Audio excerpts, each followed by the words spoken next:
So here we are, another year, another disappointing end to the Philadelphia 76ers season by losing Game 7 at home to the Atlanta Hawks in order to advance to the Eastern Conference Finals. And after this game, almost the entire NBA, a whole lot of people put all the blame on one person, on the 76ers, and that's obviously Ben Simmons, mainly for reasons like his lack of aggression when going to the paint, him not being able to hit free throws at all, or overall just him not taking enough shots for them to win the game. And there's been one clip circling around on this game where Ben Simmons was posting up Danilo Gallinari, who isn't a good defender at all, and he manages to get past him, and right in front of him is Trae Young. Instead of getting a guaranteed 2 points by dunking the ball, he decides to pass it off to Matisse Thybulle, who would get fouled and only make one free throw. So a lot of Philadelphia 76ers fans and pretty much the entire NBA fan base has pretty much bashed this man for pretty much being ass, and rightly so. But today in this video, I'm going to do something different. I'm going to play devil's advocate and explain to you why not all of the fault is on Ben Simmons and why he has been set up for failure on the 76ers. So if you enjoyed this video, please leave a like, subscribe to the channel if you haven't already. I would greatly appreciate it. Check out my last video on Trae Young and him deserving way more respect than he has gone throughout this entire season for upsetting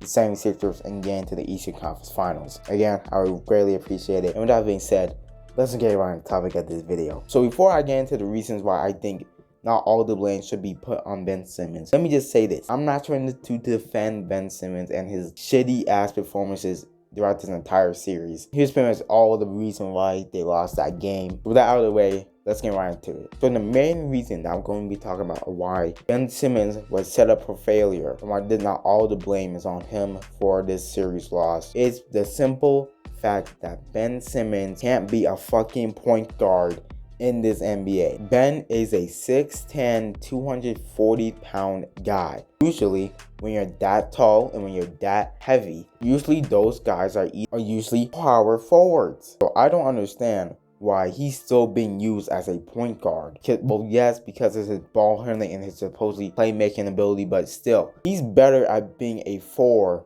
than being the 1. Basically, he has been used misproperly his entire fucking career on the 76ers because he's being the point guard all the damn time. And let me remind you, he wasn't planned to be the point guard for the 76ers. That point guard was supposedly to be Markelle Fultz. They drafted him at the #1 pick and they thought he was going to be the point guard, which would slide Ben Simmons to the 4. And obviously, that shit did not turn out with Markelle having some nerve shoulder injury. Messed up his fucking man, can't even fucking shoot. Basically turned into Ben Simmons was smaller. And he was just traded away to the Magic, which means that now Ben Simmons was slid back to the 1 where he would have to play point guard. So he wasn't meant to play the point guard position in the first place. But due to the front office drafting Markelle Fultz instead of a guy like De'Aaron Fox or someone, or even Lonzo, a capable point guard who can probably develop really well for them in the future, that basically forced Ben Simmons to play the point guard where he isn't suited to playing point guard, especially in today's NBA. And with Ben Simmons' skill set of not being able to shoot at all, he's only a one-dimensional player where he can't hit, he only drops in the paint, he can't hit mid-ranges,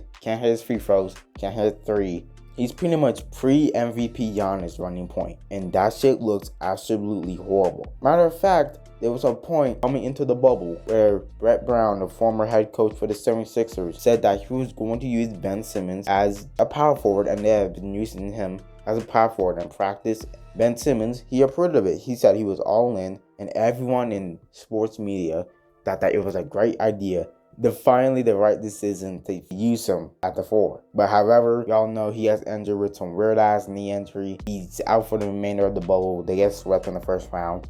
Blah blah blah beyond the story. Doc Rivers gets hired and they decide not to even fucking try it anymore throughout this entire season. So the 76ers didn't even fucking try to play him at the 4 and kept another 1. And as we see now, that shit don't work. Another reason why not all the blame should be on Ben Simmons is that I don't know why people thought that the duo between Ben Simmons and Joel Embiid was going to work, especially with Ben Simmons playing the 1. Joel Embiid needs to be in the paint. That's where he's the most productive. He dominates in the paint, in the post. Ben Simmons, he needs to be in the paint. He can't shoot a fucking shot anywhere on the court instead of in the paint. So I don't know why a lot of people thought that those two would mesh well together, especially with Ben Simmons at a point where he's basically at the top of the fucking key, where we all know he ain't going to do nothing with the ball. When both Joel Embiid and Ben Simmons is on the court together, one of them is not going to be as productive as they could be. And that's always Ben Simmons. Obviously, Joel Embiid, one of the best players in the league. Obviously, they're going to give him the ball. Leaving Ben Simmons out the fucking dry,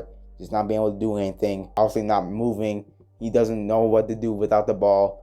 He's not a good off-ball player. They do not mesh together at all. So now we'll look at the possibility of Ben Simmons possibly getting traded away to another team. There's no damn way after this season, especially throughout the almost last 5 seasons where they have lost in the second round, I don't know how many times, that they're not going to trade Ben Simmons. You know the saying, if it ain't broke, don't fix it. This situation is the opposite of it. If it's broke, fix it.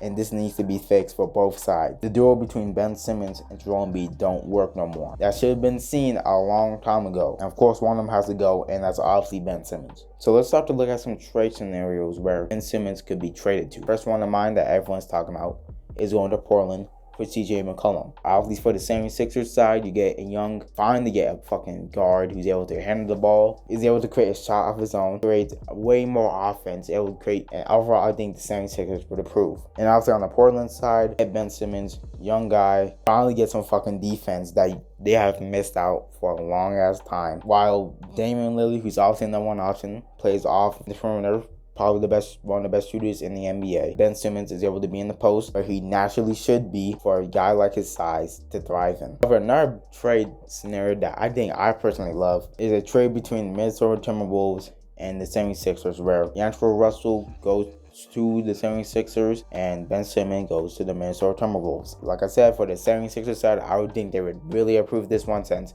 D'Angelo Russell showing that he can be productive when playing meaningful and productive basketball, like we saw at the time Brooklyn where they actually played the 76ers in the playoffs. And again, it would open up way more offense for the 76ers, way more spacing. D'Angelo Russell is a clutch player. He has ice in his veins. And obviously that pick and roll between Joel Embiid and D'Angelo Russell would be, I would say, it would be a pretty good duo. And then from the Minnesota Timberwolves side of things, I think it'd be really good. I mean, you get Ben Simmons, obviously your defense goes way up, which they have needed for a long ass time. You get that long-term power forward that they have needed instead of playing Juancho Hernan-Gomez. He's able to play along Cat, who is probably one of the best shooting big men that we have seen in the entire NBA. But I'm not going to go through every single trade scenario. I just think that Ben Simmons' time in Philadelphia is over. It's over. He hasn't been used properly at all. He's supposed to be used as a 4. They kept using him as a 1. He needs a new change of scenery. He needs motivation now.